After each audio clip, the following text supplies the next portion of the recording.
Hello student, आज class 12 के पहला चैप्टर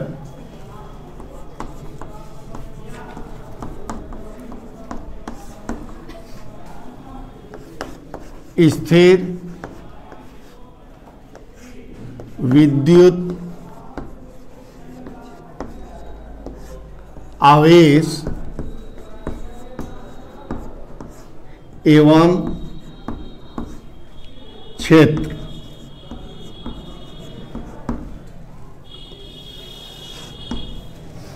ये आपका पहला चैप्टर है जिसमें हम लोग स्थिर विद्युत आवेश एवं क्षेत्र के बारे में चर्चा करेंगे। विद्युत आवेश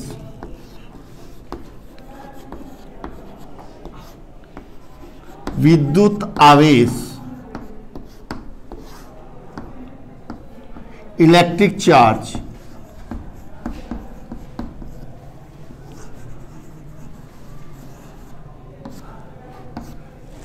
क्या है। सबसे पहले ये हमारे मन में प्रश्न उठता है कि विद्युत क्षेत्र क्या है, इलेक्ट्रिक चार्ज क्या है। ईसा पूर्व से ही हम लोगों को ये ज्ञान था कि दो वस्तुओं के बीच में अगर आपस में घर्षण होता है तो उन दोनों वस्तुओं में एक गुण आ जाता है जिसको बाद में हम लोगों ने क्या कहा, आकर्षण या प्रतिकर्षण, है ना। आकर्षण भी या प्रतिकर्षण भी, दो तरह के बल उसमें पाया जाता था। ठीक है। उसके बाद धीरे धीरे जब विज्ञान रिसर्च किया, अपना वैज्ञानिक तौर तरीके पे हम लोग डेवलप किए, तो हम लोगों ने विद्युत आवेश के बारे में एक परिभाषा बनाया जिसे हमने कहा, लिखिए, लिखते चलिए,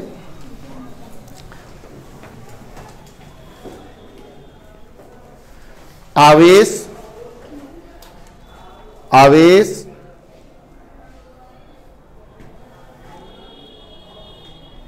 पदार्थ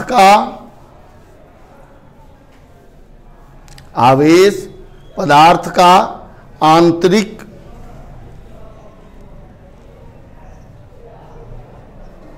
कोष्ठ में लिखिएगा अभिलाक्षणिक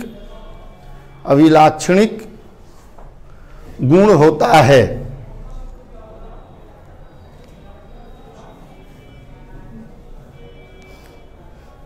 आवेश पदार्थ का आंतरिक कोष्ठ में अभिलाक्षणिक गुण होता है।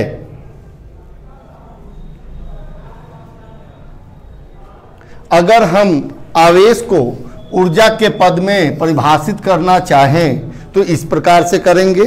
लिखिए, आवेश ऊर्जा का एक रूप है।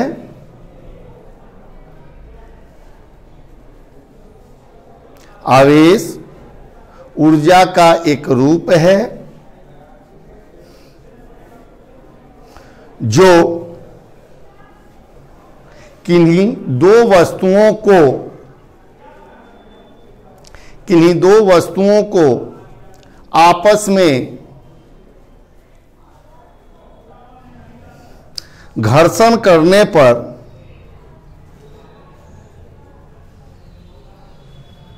उनके बीच ऊर्जा का स्थानांतरण होता है।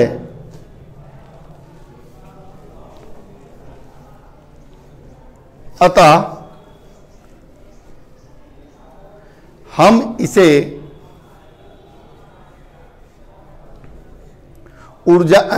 आवेश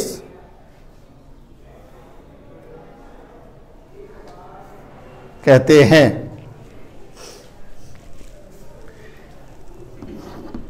ये हुआ विद्युत आवेश। यदि दो वस्तुओं को आपस में अगर हम इस तरह से रगड़ते हैं तो इनके बीच ऊर्जा का स्थानांतरण होती है। ठीक है। अतः ऊर्जा का स्थानांतरण होना इसका मतलब हुआ एक पर अधिक और एक पर कम हो जाना, है ना।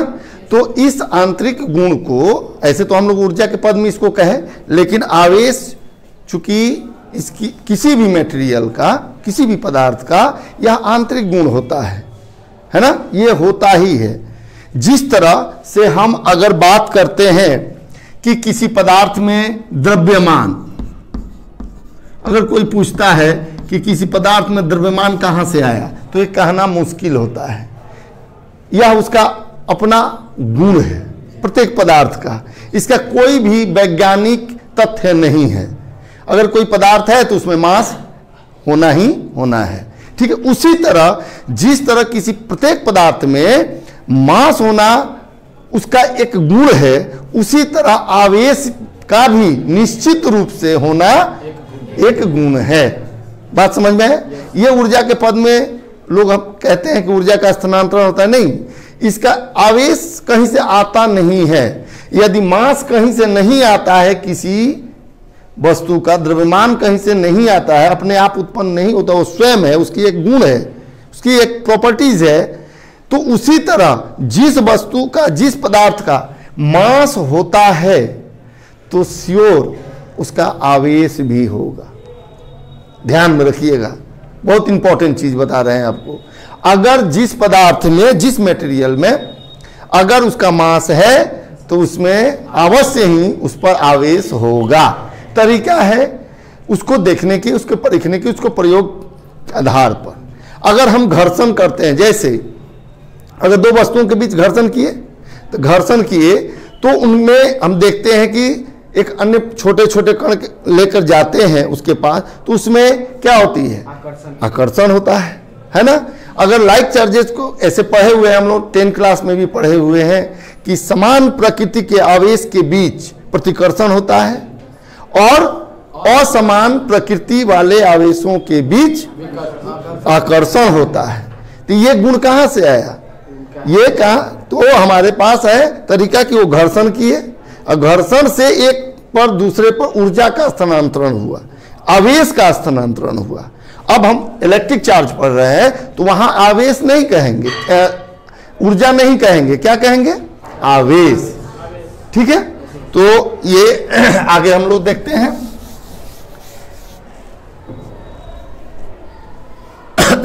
किसी पदार्थ के कितने मौलिक कण होते हैं? किसी पदार्थ के कितने मौलिक कण होते हैं? 3 मौलिक कण। किसी पदार्थ के मौलिक कण, फंडामेंटल पार्टिकल्स, फंडामेंटल पार्टिकल्स कितने होते हैं बुआ? तो आंसर है 3। कौन कौन? इलेक्ट्रॉन, प्रोटॉन और न्यूट्रॉन। ये 3 किसी भी पदार्थ के 3 मौलिक कण हैं। ठीक है, ये मौलिक फंडामेंटल पार्टिकल्स होते हैं। These are the fundamental particles of this matter, किसी भी चीज के। तो हमने ये भी पढ़ा हुआ है कि इलेक्ट्रॉन पे आवेश निगेटिव और प्रोटॉन पे पॉजिटिव, और यह उदासीन होता है। कैसा होता है? उदासीन, यानी कि ना ही इस पर ऋणात्मक और ना ही धनात्मक आवेश की मात्रा होती है।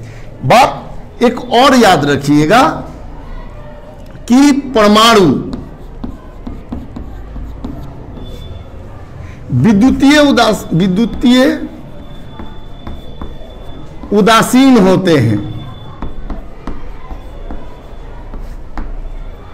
प्रारंभिक स्थिति में याद रखिएगा। प्रारंभिक स्थिति में किसी भी माने कोई भी परमाणु जो होंगे वो क्या होंगे? विद्युत उदासीन होते। ऐसा क्यों होते हैं? क्योंकि नहीं, अगर कोई आपसे पूछता है, ये आप लोग 9 क्लास में ही पढ़े होंगे, चाहे 10 क्लास में भी ये क्वेश्चन होता है कि प्रारंभिक स्थिति में प्रत्येक परमाणु जो होता है विद्युतीय उदासीन होता है। ऐसा क्यों होता है? ऐसा इसलिए होता है कि परमाणु के अंदर जितनी संख्या में उसके केंद्र में धनात्मक कण प्रोटॉन होता है उतना ही उसकी कक्षा में इलेक्ट्रॉन होता है। अर्थात इलेक्ट्रॉन पर कैसा चार्ज होता है? ऋणात्मक होता है, और प्रोटॉन पे धनात्मक होता है। तो अगर किसी न्यूक्लियस में ये पॉजिटिव मान लो कि 1 है तो इस पे इलेक्ट्रॉन भी 1 होगा, यानी कि अगर उसके केंद्र में 1 प्रोटॉन है तो उसके कक्षा में 1 ही इलेक्ट्रॉन होंगे। ऐसा हम लोगों ने पढ़ा हुआ है। तो इलेक्ट्रॉन पर ऋणात्मक और प्रोटॉन पे धनात्मक एक दूसरे के विद्युतीय उदासीन कर दिए। अगर हम प्लस और माइनस की बात करते हैं, अगर यह 1 है और यह 1 है तो दोनों को जोड़ेंगे तो क्या होगा? रिजल्ट 0 होगा, अर्थात इस पर कोई विद्युत आवेश नहीं होगा। ठीक है, तो इसलिए ये क्या हो गया? ये नहीं, परमाणु विद्युतीय उदासीन होते हैं। तो इतना याद रहेगा, इसको नोट कर लीजिए फटाफट।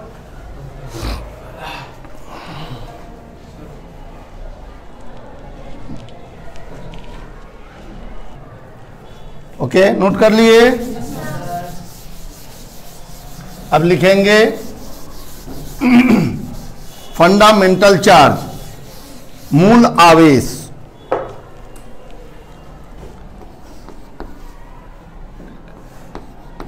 मूल आवेश, फंडामेंटल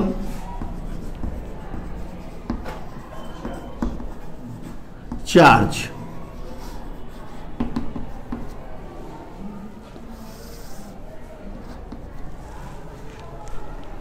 देखिए, फंडामेंटल चार्ज किसको कहेंगे? हम लोगों ने अभी अभी देखा कि इलेक्ट्रॉन, प्रोटॉन और न्यूट्रॉन, इलेक्ट्रॉन, प्रोटॉन और न्यूट्रॉन, ये 3 मौलिक कण होते हैं किसी पदार्थ के। इनमें सबसे ई, पी और एन जितना आवेश इलेक्ट्रॉन पे होता है ठीक उतना ही आवेश प्रोटॉन पर भी होता है। अंतर है कि इलेक्ट्रॉन पे आवेश 1.6 × 10 के पावर -19 कूलाम होता है, लेकिन यह ऋणात्मक होता है। इसकी प्रकृति कैसी होती है? ऋणात्मक होता है, निगेटिव चार्ज है ना। और ठीक उतना ही चार्ज प्रोटॉन पे होता है -19 कूलम, लेकिन ये कैसा होता है? पॉजिटिवली चार्ज होता है, पॉजिटिव धनात्मक चार्ज आवेश होता है इस पे। तो हमने देखा कि मूल कण में सबसे छोटा से छोटा कण इलेक्ट्रॉन को माना गया है। ठीक है, लिखिए। अतः लिखेंगे मूल आवेश के सामने एक इलेक्ट्रॉन पे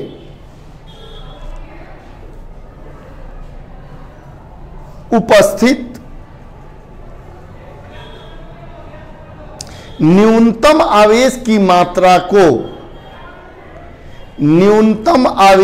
मात्रा को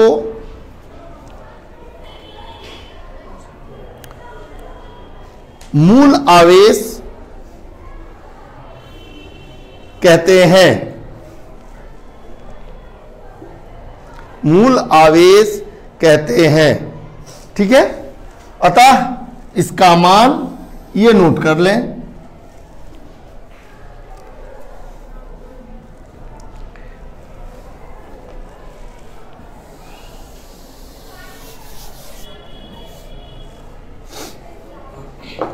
कूलाम लिखिए, हो गया ना कूलाम। ओके, लिखेंगे आवेश का एसआई मात्रक, आवेश का एसआई मात्रक कूलॉम होता है।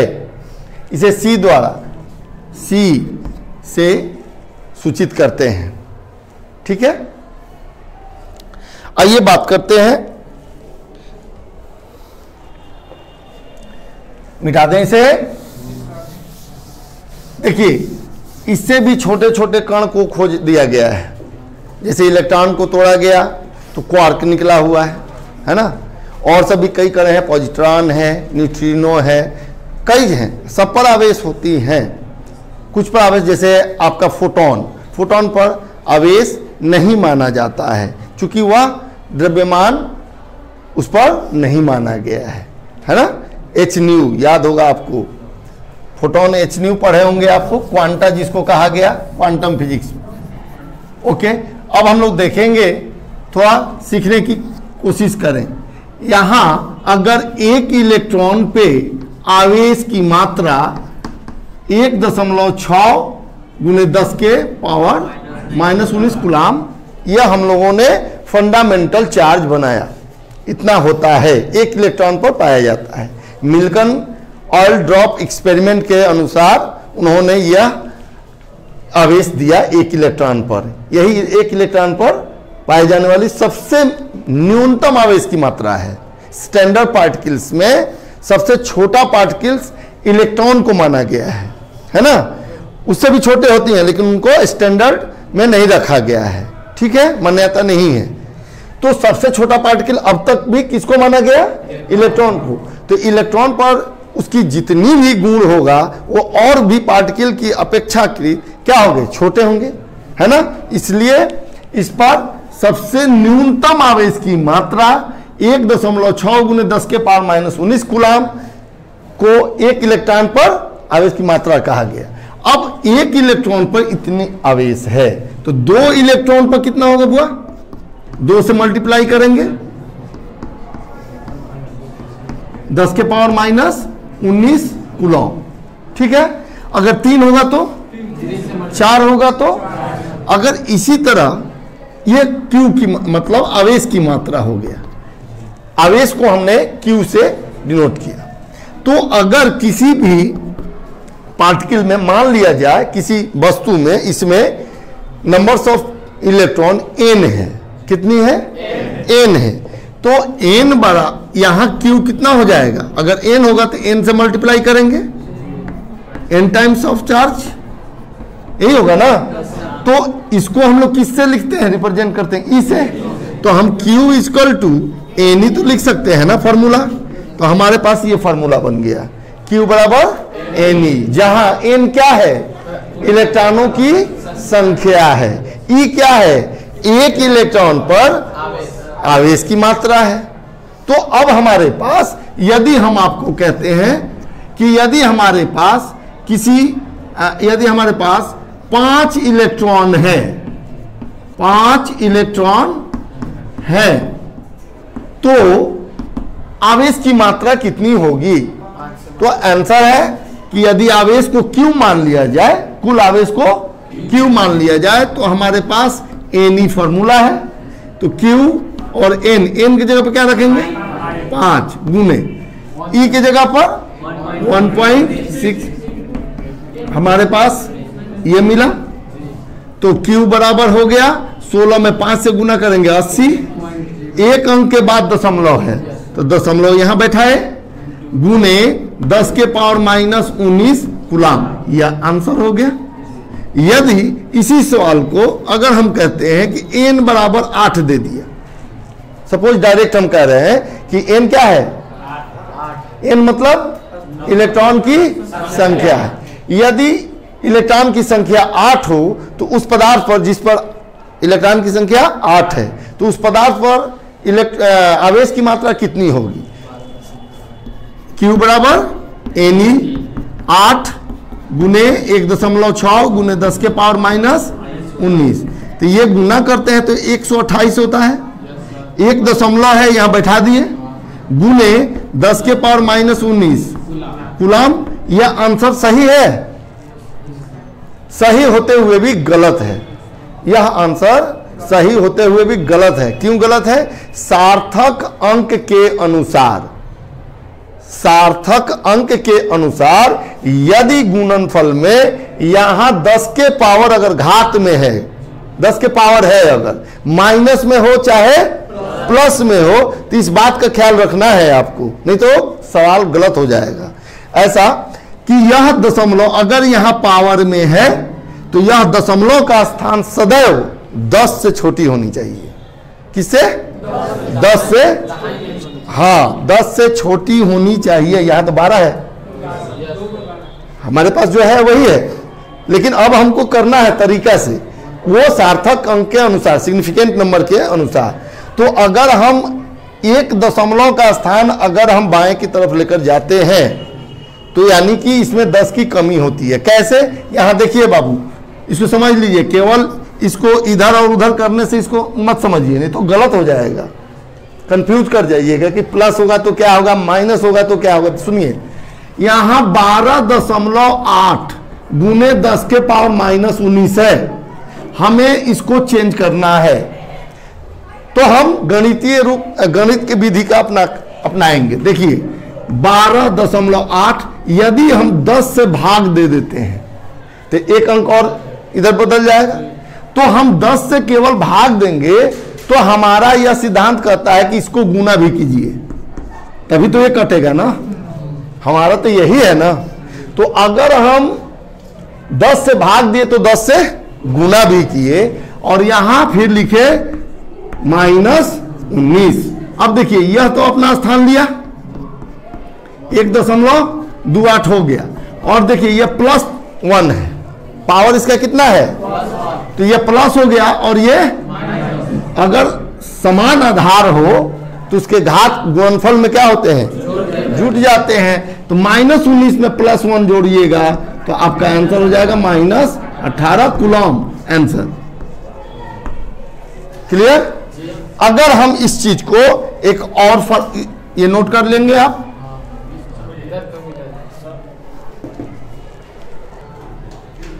ओके।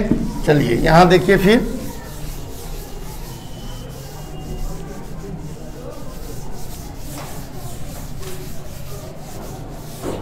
यदि इस क्वेश्चन में आपके पास n बराबर 8000 दे दिया तो देखो यहां पे हमको क्या निकालना है, आवेश। Q बराबर NE, n के जगह पर हमने लिखा 8000 गुने E के जगह पर 1.6 गुने 10 के पावर -19। तो यहां देखिए बाबू, इसको कैसे चेंज करेंगे। आसानी के लिए हम 8 गुने 10 के पावर 3 लिख सकते हैं क्या? अगर 4 शून्य रहेगा 4 लिखेंगे, 5 शून्य रहेगा 5 लिखेंगे। तरीका 1.6 गुने 10 के पावर -19, कोई दिक्कत? अब देखिए यहां 8 में 16 से गुना कीजिए तो हमारा आंसर होगा 12.8। एक अंक के बाद है दशमलव, हमने वही बैठा है। यहां +3 में यहां माइनस, क्या होगा, -16 कूलम। लेकिन अब सार्थक अंक के अनुसार देखेंगे, फिर एक अभी हमने बनाया यहां पे, तो उस अनुसार एक दशमलव का स्थान बदला तो यहां पे एक और कमी हो गई, यानी कि ये आंसर हो गया। ठीक है, अब हम बात करते हैं आगे।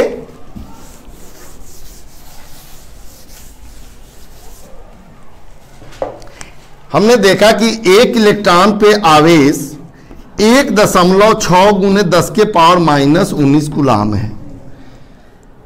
मास ऑफ इलेक्ट्रॉन को भी बाबू याद रखिए, 9.1 गुने 10 के पावर -31 किलोग्राम। ये नोट कर लेंगे आप,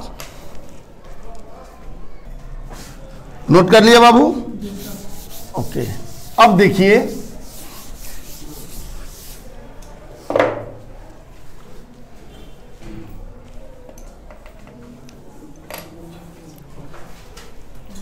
यहां 2 ऑब्जेक्ट है,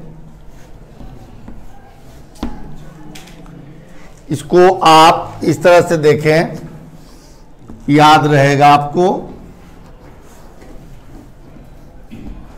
ये यहां लिखेंगे आवेश, यहां लिखेंगे इलेक्ट्रॉन की कमी, इलेक्ट्रॉन की कमी, और यहां लिखेंगे इलेक्ट्रॉन की वृद्धि किस पर? तो आंसर है, अगर यहां देखिए, अगर किसी पदार्थ से इलेक्ट्रॉन निकल जाता है तो आवेश कैसा होगा, इस पर आवेश कैसा होगा, इलेक्ट्रॉन की, है ना। फिर से सुनिए, अगर ये बनाने का तरीका देख लीजिए, अगर इसमें से इलेक्ट्रॉन निकल गया तो इस पर धनात्मक आवेश, याद रखिएगा, किसी पदार्थ से अगर इलेक्ट्रॉन निकल जाता है यानी कि इलेक्ट्रॉन की कमी हो गई, तो इलेक्ट्रॉन की कमी होना उस पदार्थ पर आवेश की प्रकृति पॉजिटिव, और जिस पर वृद्धि होता है, याद रखेंगे, जिस पर वृद्धि हुआ उस पर निगेटिव। तो याद रहेगा आपको यह बात। अब सुनिए, हमने शुरू में ही चर्चा किया था कि अगर द्रव्यमान है तो ही आवेश है, अगर किसी वस्तु पर, किसी पार्टिकल में द्रव्यमान है तो ही आवेश है, अगर द्रव्यमान है तो श्योर आवेश होगा ही होगा उस पर, ठीक है। तो द्रव्यमान के साथ क्या इसका संबंध होना चाहिए? द्रव्यमान के साथ भी संबंध होना चाहिए। तो इसमें देखिए ध्यान से कि अगर इलेक्ट्रॉन की कमी होगी तो द्रव्यमान पर क्या प्रभाव पड़ेगा, बढ़ेगा या घटेगा? आंसर है, द्रव्यमान में भी कमी आएगी, द्रव्यमान में कमी,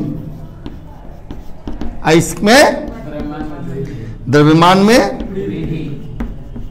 में वृद्धि होगी। याद रखेंगे ये तरीका, आसानी के लिए याद रहेगा आपको, ठीक है। क्यों? अब देखिए, सोचिए जरा, अगर हमने कहा कि किसी पदार्थ से 5 इलेक्ट्रॉन को हमने निकाल दिया, क्या किया? 5 इलेक्ट्रॉन को निकाल दिया, तो आपसे दो क्वेश्चन पूछेगा कि बताएं इस पदार्थ पर आवेश की मात्रा, आवेश की प्रकृति तथा द्रव्यमान में वृद्धि अथवा कमी, वृद्धि अथवा कमी। पहले तो सबसे पहले हमको क्यू निकालना है, Ne 5 गुने 1.6 गुने 10 के पावर माइनस 19 कूलम, तो हमारे पास आंसर होगा 8.0 गुने 10 के पावर माइनस 19 कूलम, यह आवेश। अब यहां क्या कहा, प्रश्न में कहा है कि पदार्थ से इलेक्ट्रॉन निकाल दिया गया है, माने इलेक्ट्रॉन की कमी, कितने इलेक्ट्रॉन की? 5 इलेक्ट्रॉन की कमी की गई है, यानी कि इस पदार्थ पर प्रकृति कैसा होगा, आवेश की प्रकृति कैसी होगी जी? आवेश की प्रकृति धनात्मक होगी, क्योंकि कमी हो गई। अच्छा, द्रव्यमान में कमी अथवा वृद्धि? कमी होगी, क्योंकि निकला हुआ है, तो द्रव्यमान में कमी। तो भाई कितना कमी हो गया, ये भी तो हो सकता है बाबू, कितना कमी? तो एक इलेक्ट्रॉन पे, जिस तरह एक इलेक्ट्रॉन पे द्रव्यमान कितना होता है? 9.1 इंटू 10⁻³ किलोग्राम, तो 5 गो इलेक्ट्रॉन निकला है ना, तो उतना से गुना कर देंगे, उसके गुणनफल के बराबर मास की कमी हो गई। नहीं समझे? नहीं समझे? अगर एक चौक का वजन 1 ग्राम है, तो इस तरह का 5 चौक अगर हटा देते हैं तो 5 चौक का द्रव्यमान होगा ना, मेरे हाथ में से निकल गया है। तो देखिए यहां पे हम क्या करेंगे, इसलिए कुल द्रव्यमान कमी, कुल द्रव्यमान में कमी बराबर इलेक्ट्रॉनों की संख्या 5 गुना 9.1 गुने 10 के पावर 31, तो कितना हो जाएगा? 5 गुने 10 के पावर माइनस, तो क्या इसको हम लोग इस तरह से लिख सकते हैं क्या? 30 किलोग्राम की कमी आएगी, बहुत कम है, बहुत कम है, -30 है ना पावर, बहुत कम है, ठीक है।